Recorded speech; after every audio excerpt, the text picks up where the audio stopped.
महोदय, इस पूरे विजन डॉक्यूमेंट पर जब हम चर्चा कर रहे थे तो मुझे दो तीन चीजें देखने को मिली।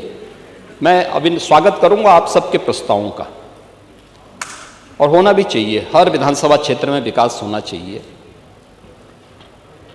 हर जगह योजनाओं का लाभ मिलना चाहिए, बिना भेदभाव के गरीब कल्याणकारी योजनाओं का लाभ मिले, क्योंकि समावेशी और समग्र विकास की अवधारणा ही विकसित उत्तर प्रदेश और विकसित भारत की संकल्पना को साकार कर सकता है।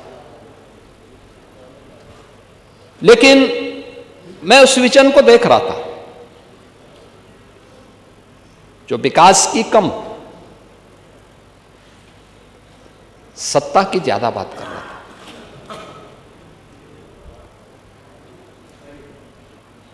जो अपने स्वयं की बात कर रहा था।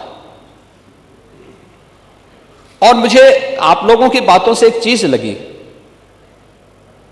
जो लगी,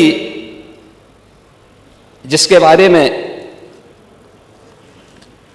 चारवाक ने भी एक बात कही थी, यानी जो अपने तक केवल सीमित करता है, जिसके बारे में उन्होंने कहा था कि यावत जीवेत सुखम जीवेत ऋणम कृत्वा घृतम पिबेत भस्मीभूतस्य देहस्य पुनरागमन कुतः।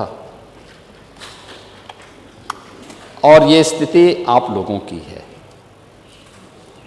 यानी केवल अपने तक सीमित करना। आपका परिवार डेवलपमेंट अथॉरिटी भी उसी का नमूना है। यही है, ये परिवार डेवलपमेंट अथॉरिटी की ये भावना ही इस पर आधारित है, जिसके बारे में स्वामी विवेकानंद ने कहा था कूप मंडूक होना। उन्होंने अपनी कथाओं में, अपने प्रवचन में एक बात को कहते थे कि एक कुएं में एक मेढक था।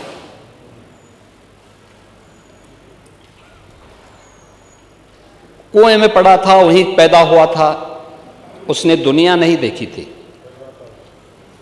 तो एक दिन बाहर का एक मेढक दुर्भाग्य से वहां आ गया। तो उसने पूछा, कहां से आए हो? उसने कहा, मैं समुद्र से आया हूं। कहा, समुद्र कैसा है? उसने कहा, बहुत बड़ा है। कहा, कितना बड़ा? तो उसने छलांग लगाई, तो कुएं की तो छलांग सीमित ही होगी। उसने कहा, क्या इससे बड़ा? उसने कहा, इससे भी बड़ा। उसने एक और छलांग लगाई, कहा, इससे भी बड़ा? कहा, इससे भी बड़ा। कहा, तुम झूठ बोलते हो। और मुझे लगता है यही दृष्टि कूप मंडूक वाली आप लोगों की है। दुनिया आगे बढ़ रही है, एक प्रतिस्पर्धा चल रही है, लेकिन आप लोग अभी भी अपने परिवार तक सीमित होना चाहते हैं। और इसीलिए मैंने कहा ना, परिवार डेवलपमेंट अथॉरिटी का शिकार आप हो चुके हैं। प्रदेश को भी आप वहीं ले जाना चाहते हैं।